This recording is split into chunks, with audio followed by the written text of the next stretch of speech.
الحمد لله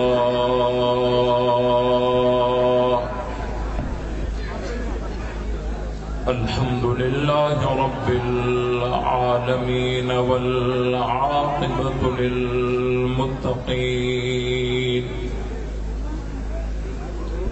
والصلاة والسلام على سيد الأنبياء والمرسلين وعلى آله وأصحابه الطيبين الطاهرين لا سيما على الخلفاء الراشدين المهديين ولعنة الله على أعدائهم الرافضين الكافرين أما بعد فأعوذ بالله من الشيطان الرجيم بسم الله الرحمن الرحيم وعد الله الذين آمنوا منكم وعملوا الصالحات ليستخلفنهم في الأرض كما استخلف الذين من قبلهم وليمكنن لهم دينهم الذي ارتضى لهم وليبدلنهم من بعد خوفهم أمنا يعبدونني لا يشركون بي شيئا ومن كفر بعد ذلك فأولئك هم الفاسقون صدق اللہ العظیم. درود پاک. اللهم صل على محمد وعلى آل محمد كما صليت على إبراهيم وعلى آل إبراهيم إنك حميد مجيد. اللهم بارك على محمد وعلى آل محمد كما باركت على إبراهيم وعلى آل إبراهيم إنك حميد مجيد. برادران اسلام، قابل صد احترام کراچی کے غیرت مند صحابہ کرام کے سپاہیوں، اہل بیت کے پروانوں، نبی پاک صلی اللہ علیہ وسلم کے عاشقوں، قرآن مقدس کی بابرکت محفل اللہ تعالیٰ کے فضل و کرم سے دعا ہے کہ اللہ تعالیٰ اپنی بارگاہ میں قبول فرمائے، اور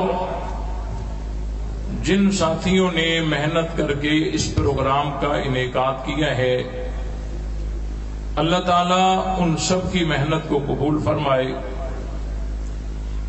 جو ساتھی دور دراز سے سفر کر کے اس محفل میں شریک ہوئے ہیں، اللہ تعالیٰ ان سب کی حاضری کو شرف قبولیت سے نوازے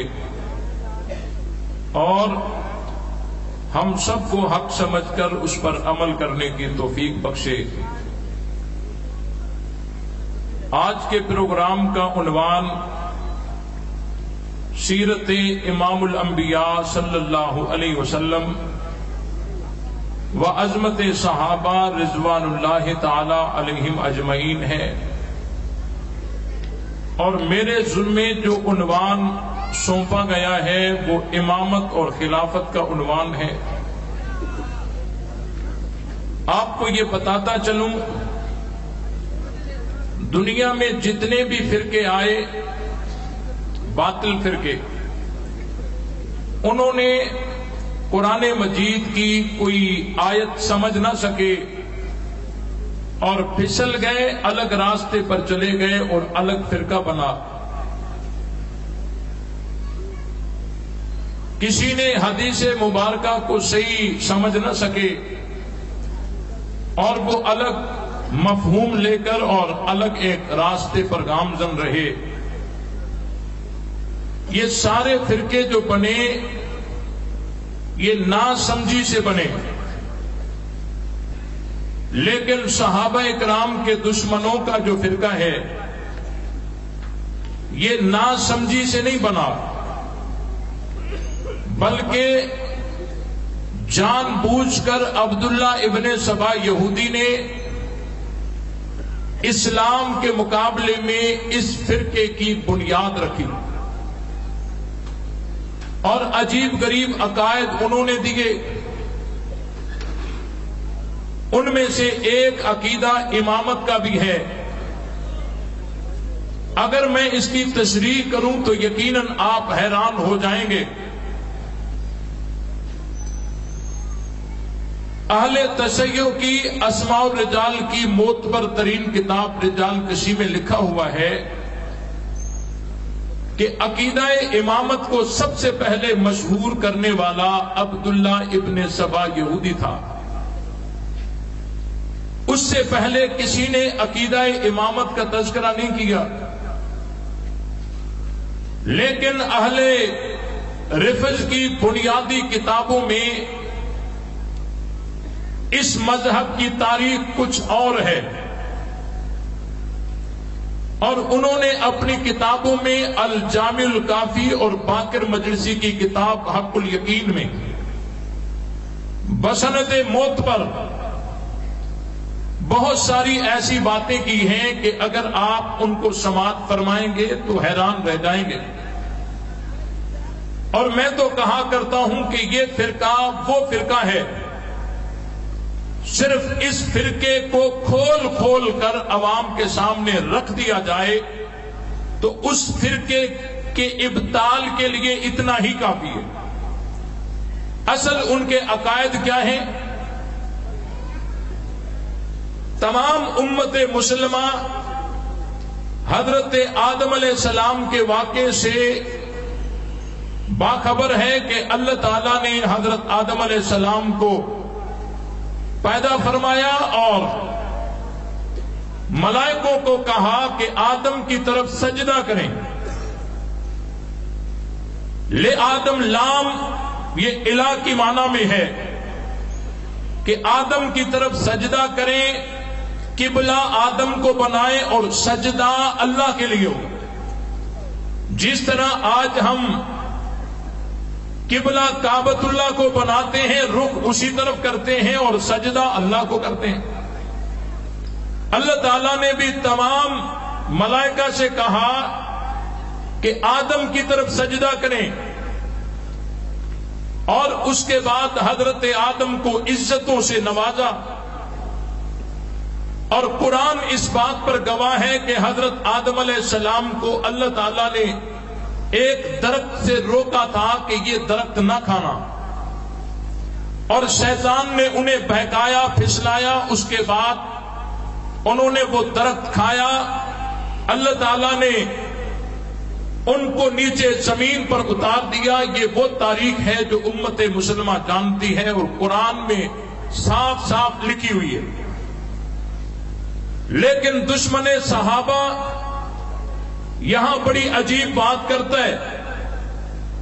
وہ کہتا ہے کہ آدم علیہ السلام کو جنت سے نیچے اتارنے کی وجہ یہ درخت کا کھانا نہیں ہے، بلکہ حضرت آدم علیہ السلام نے حضرت علی رضی اللہ تعالیٰ عنہ اور ان کے جتنے بھی ان کے مذہب میں آئمہ شمار ہوتے ہیں، اللہ تعالیٰ نے آدم علیہ السلام کو کہا کہ یہ وہ ہستیاں ہیں کہ ان کے ساتھ آپ نے حسد نہیں کرنا.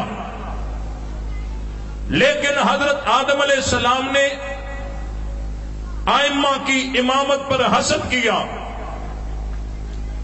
اور امامت کا انکار کیا. اس کے بعد اللہ تعالیٰ نے حضرت علی کی امامت کے انکار کی وجہ سے حضرت آدم علیہ السلام کو نیچے زمین پہ اتارا اور اس کے ساتھ ساتھ جتنے بھی انبیاء کرام آئے ان سب پر امامت کو پیش کیا گیا. سب نے انکار کیا، حتیٰ کہ حضرت یوسف علیہ السلام کو جب مچھلی کے پیٹ میں جانا پڑا تو اس کا سبب بھی یہ تھا کہ حضرت یونس علیہ السلام کے سامنے حضرت علی کی امامت کو رکھ دیا، لیکن معاذ اللہ حضرت یونس نے انکار کیا اور اس انکار کی سزا انہیں یہ ملی کہ انہیں مچھلی کے پیٹ میں جانا پڑا. انہوں نے اپنی کتابوں میں یہاں تک لکھا ہے کہ حضرت ابراہیم کو آگ میں ڈالا گیا. جرم کیا تھا کہ حضرت ابراہیم نے حضرت علی کی امامت کا انکار کیا. حضرت نوح علیہ السلام پر، حضرت ابراہیم علیہ السلام پر، حضرت یونس علیہ السلام پر، حتیٰ کہ حضور علیہ السلام پر جتنے بھی مصائب آئے ان کی وجہ ایک تھی کہ یہ حضرت علی کی امامت ان کے سامنے پیش کی گئی اور انہوں نے انکار کیا. اسی وجہ سے اللہ تعالی نے ان کو مبتلا مصائب کیا. یہ قرآن کے مفہوم سے کتنا ہٹ کر مذہب ہے اور یہ امامت ہے. اللہ جانے امامت میں کیا راز تھا کہ جس نبی پر امامت کو پیش کر دیا گیا اس نبی نے امامت کا انکار ہی کیا. اور اس کے ساتھ ساتھ انہوں نے اپنی کتابوں میں نبی پاک صلی اللہ علیہ وسلم کی سنت اور طریقے کو پشت دے کر، پیٹھ دے کر اور ایک عقیدہ امامت کو گھڑا. یہ وہ عقیدہ امامت ہے جس کے لیے روافض کہتے ہیں کہ اگر کوئی اس عقیدے کو نہیں مانے گا وہ مومن ہو سکتا نہیں ہے، اور ان کو نبوت کے مقام پہ کھڑا کرتے ہیں. حالانکہ نبی پاک صلی اللہ علیہ وسلم کے بارے میں امت مسلمہ کا متفقہ عقیدہ ہے کہ حضور علیہ السلام جیسا کوئی آیا اور نہ آ سکتا ہے. لیکن یہ کہتے ہیں اولنا محمد، اوسطنا محمد، آخرنا محمد. ہمارا پہلا بھی محمد ہے، درمیانہ بھی محمد ہے اور آخری بھی محمد ہے. جو فضیلت حضور علیہ السلام کی ہے وہی فضیلت حضرت علی کی ہے معاذ اللہ. جو فضیلت حضور علیہ السلام کی ہے وہی فضیلت حضرت حسن کی بھی ہے، حضرت حسین کی بھی ہے. حتیٰ کہ ایک ایک امام کی فضیلت حضور علیہ السلام کے برابر ہے. یہ برابری والا عقیدہ یہ اہل روافض کا ہے، اہل تشیع کا ہے. آپ کے علم میں یہ ہونا چاہیے جتنے بھی ائمہ کی طرف یہ اپنی من گھڑت روایتیں منسوب کر کے اپنے مذہب کو مضبوط کرنا چاہتے ہیں، یہ ائمہ ہمارے ہیں، اہل سنت کے ہیں. حضرت علی بھی اہل سنت ہیں، حضرت حسن بھی اہل سنت ہیں، حضرت حسین بھی اہل سنت ہیں، امام محمد باقر بھی اہل سنت ہیں، امام جعفر صادق بھی اہل سنت ہیں. الغرض تمام ائمہ ہمارے ہیں اور ہمارے دلوں میں ان کا احترام بھی ہے، ادب بھی ہے. اور ان کا مذہب سنی مذہب تھا. وہ پیغمبر کے کلمے پہ چلنے والے تھے، پیغمبر کی اذان کو ماننے والے تھے، نبی کی شریعت پر عمل پیرا تھے.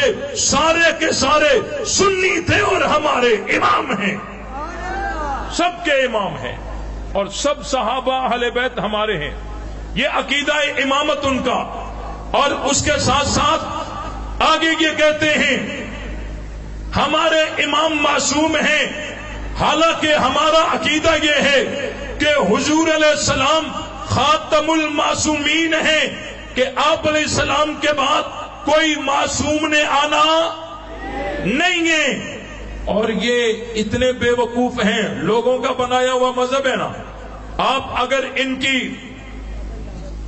تحقیق میں جائیں گے، یہ جو امام انہوں نے بنائے ہیں اور ان کا ایک عدد مخصوص کیا ہے، لیکن حضرت علی کے بعد حضرت حسن حسین کی اولادوں میں، حضرت امام محمد باقر کی اولاد میں، امام جعفر صادق کی اولاد میں انہوں نے ایک دوسرے کے ساتھ لڑائی کی ہے. اور اگر اس لڑائی کو بیان کر دیا جائے تو ان کو جنگ جمل اور صفین یہ بھول جائیں گے کہ انہوں نے عقیدہ امامت پر ایک دوسرے کے دستوں گریباں ہوئے ہیں. اور ان کا یہ عقیدہ ہے کہ جو امام نہ ہو اور امامت کا دعویٰ کرے وہ دار اسلام سے خارج ہے. حالانکہ حضرت حسن کی اولاد میں امامت کا دعویٰ کیا گیا، جس کو یہ نہیں مانتے حضرت حسین کی اولاد میں امامت کا دعویٰ کیا گیا، جس کو یہ نہیں مانتے امام محمد باقر کی اولاد میں امامت کا ایک دوسرے کے مقابلے میں دعویٰ کیا گیا. اب مجھے بتاؤ، اگر امامت آسمانی منصب ہوتا اور امامت وہ منصب ہوتا جس کو اللہ تعالی متعین کرتا تو ان کے درمیان میں اختلاف ہوتا. وہ بھائی کہہ رہے میں امام ہوں، اس کے مقابلے میں اس کا بھتیجا کہہ رہے میں امام ہوں. اب انہوں نے حضرت حسن کی اولاد کو کافر کہا ہوا ہے. حضرت حسین کی اولاد کو جس نے امامت کے مقابلے میں، امام کے مقابلے میں اپنی امامت کا دعویٰ کیا، ان کو انہوں نے کافر کہا ہے. جو طبقہ حضرت حسن کی اولاد کو، حضرت حسین کی اولاد کو، امام محمد باقر کی اولاد کو، امام جعفر صادق کی اولاد کو کافر کہتا ہو اور کفر کا فتویٰ صادر کرتا ہو، مجھے بتاؤ کیا وہ مسلمان ہو سکتا ہے؟ یہ کیا ہے؟ آواز آنی چاہیے. یہ کیا ہے؟ کیا ہے؟ اب لگے پڑے کہ جی ہمیں کافر نہ کہو، ہمیں مسلمان کہو. آج بھی مجھے راستے میں ایک صاحب ملے، سفید ریش ملے، انہوں نے کہا آپ تو اہل سنت کے ساتھ بھی بھلائی کرتے ہیں اور دشمنان صحابہ کے ساتھ بھی بھلائی کرتے ہیں. میں تھوڑا چونکا، میں نے کہا یہ کیا کہہ رہا ہے کہ میں دشمنان صحابہ کی بھی بھلائی کرتا ہوں؟ تو میرے ذہن میں ایک بات آئی، میں نے کہا جی ہاں، اگر ڈاکٹر کسی کو چیک کر کے اور اس میں مرض کو پا کر اور کہے کہ تو مریض ہے تو یہ ڈاکٹر کی اس مریض کے ساتھ بھلائی شمار ہوگی یا نہیں؟ اگر ڈاکٹر مریض کو چیک کر کے اور اس میں بیماری بھی ڈاکٹر کو نظر آئے لیکن ڈاکٹر کہے کہ نہ یہ بیمار نہیں ہے تو یہ ڈاکٹر اس کا خیر خواہ شمار نہیں ہوگا. تو کفر بھی ایک بیماری ہے اور علماء اہل سنت یہ روحانی ڈاکٹر ہیں. ہم نے دیکھا ہے صحابہ کا انکار اس طبقے میں موجود ہے. عقیدہ امامت کو ایجاد کر کے یہ ختم نبوت کا انکار کر رہے ہیں. ان کے اندر کفر موجود ہے، یہ وجہ بھی کفر کی ہے. قرآن کا انکار کرتے ہیں، یہ وجہ بھی کفر کی ہے. ساری وجوہات دیکھ کر ہم نے کہا یہ مسلمان نہیں بلکہ یہ کیا ہے؟ تو میں نے کہا کافر کو کافر کہنا یہ کافر کے ساتھ بہت بڑی خیر خواہی ہے. اور واقعی ہم دشمنان صحابہ کے ساتھ بھی بحیثیت انسانی ہم خیر خواہی کرتے ہیں. ہم تمہیں مرد بتاتے ہیں، یہ بات بھی ذہن میں رہے. ہم کافر بناتے نہیں، کافر وہ خود بنتے ہیں، ہم ان کو کافر بتاتے ہیں. توجہ، کہتے ہیں کہ جی یہ ہمیں کافر بنا رہے ہیں. بھئی ہم کافر بنا نہیں رہے، خود کافر بنے ہم بتا رہے ہیں اور خیر خواہی کر رہے ہیں کہ اپنا علاج کراؤ، اس مرض سے علیحدہ ہو جاؤ.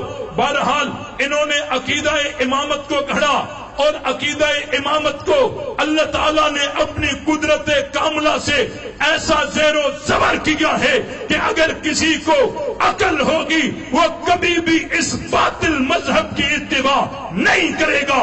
انہوں نے کہا ہر زمانے میں امام کا ہونا ضروری ہے، اگر امام کو چھوڑ کر جس کی اتباع کریں گے گمراہ ہو جائیں گے۔ اللہ نے اس باطل عقیدے کو ایسا زیر و زبر کر دیا کہ 11 تو چلے گئے،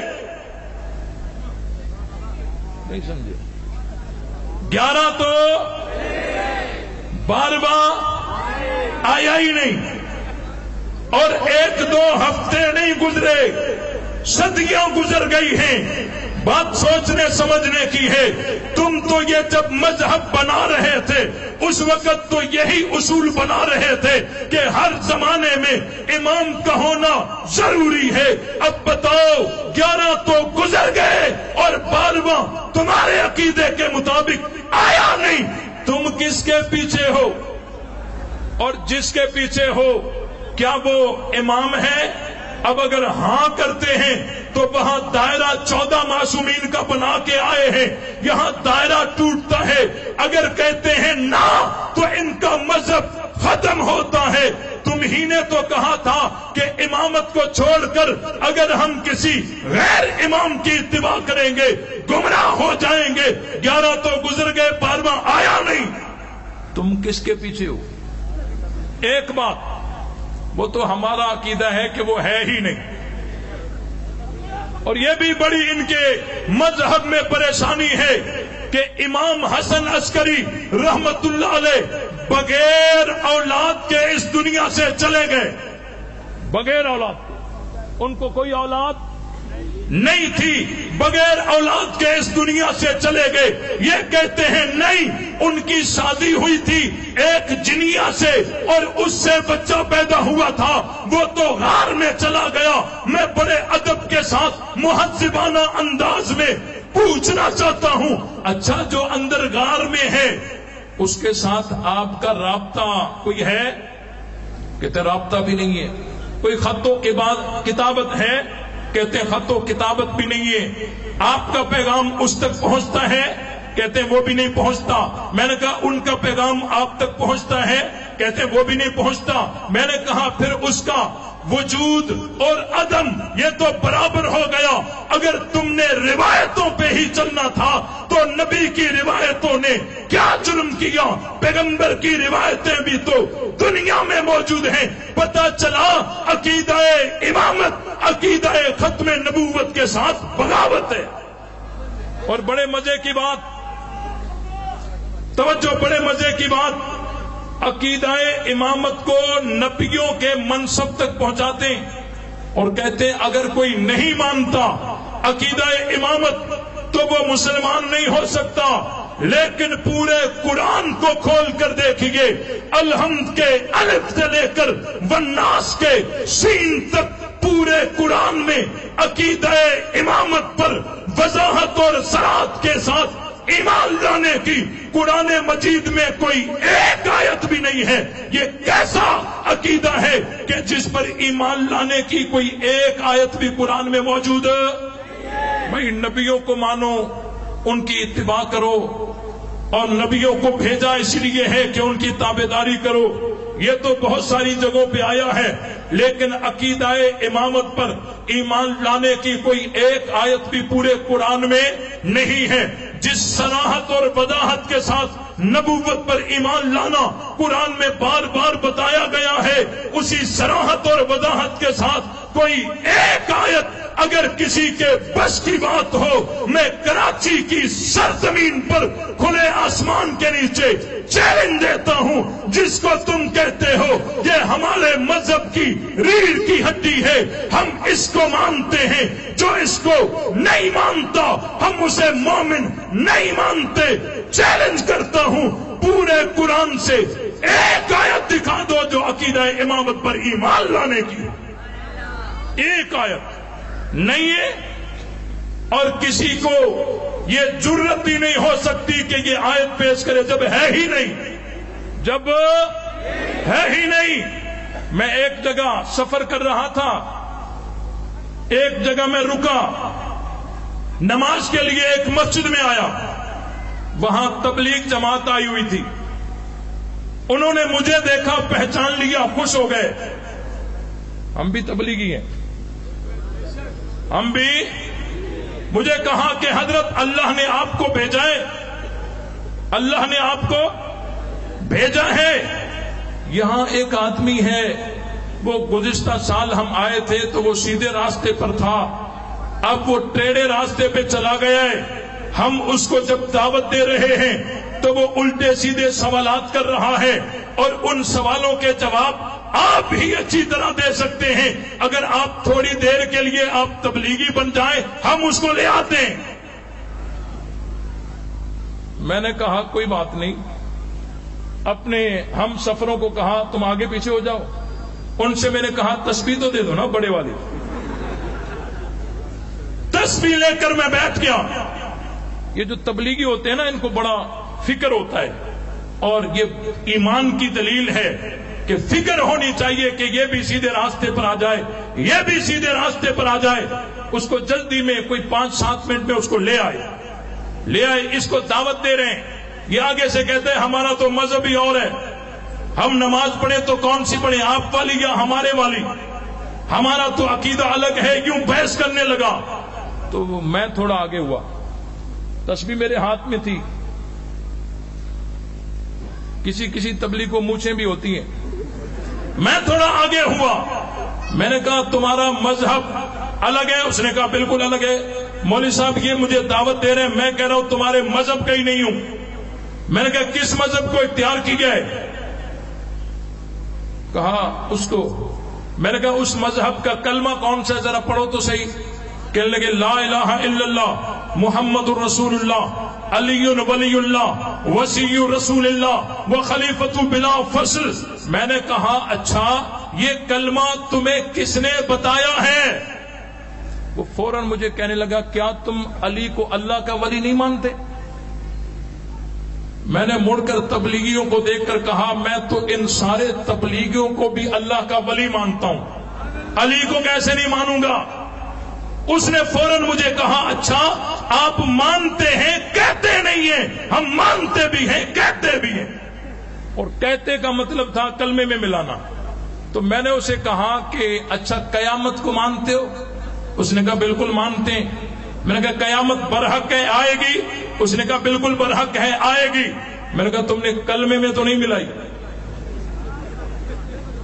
کلمے میں تو نہیں ملائی؟ تو کہنے لگا مولوی صاحب ہر ماننے والی چیز کلمے میں ملانا ضروری تھوڑی ہے۔ میں نے کہا یہی تو ہم سمجھا رہے ہیں کہ ہم علی کو اللہ کا ولی مانتے ہیں، اس پہ تو کوئی جھگڑا ہی نہیں ہے، ہم کہتے ہیں اس کو کلمے کا جز کیوں بنا رہے ہو؟ اور یہاں قریب کے علاقے میں کسی دعا پر چلا گیا، یہ آپ کے فائدے کے لیے اسی لیے بتا رہا ہوں۔ تو چائے پی رہا تھا، دروازے پہ شور ہو گیا، میں نے کہا کیا مسئلہ ہے؟ کہنے لگے ایک کھٹمل آیا ہے، وہ کہہ رہا ہے میں اس مولوی سے مناظرہ کروں گا۔ میں نے کہا مناظرہ طے تو نہیں تھا، اگر وہ آیا ہے تو آنے دو۔ وہ آگے بیٹھا، میں نے پہلا سوال اس سے کیا، آج بھی آپ کو بتا رہا ہوں، میں نے کہا مجھے یہ بتاؤ اگر کوئی آدمی لا الہ الا اللہ تک کلمے کو ختم کرتا ہے، آگے علی ولی اللہ نہیں پڑھتا، تمہارے ہاں وہ مومن ہے؟ کہنے لگا مسلمان ہے۔ میں نے کہا یہ ڈرامے بازی نہ کرو، میں پوچھ رہا ہوں مومن ہے؟ یہ مسلمان ان کی اسلام منافق کو کہتے ہیں۔ میں نے کہا مومن ہے؟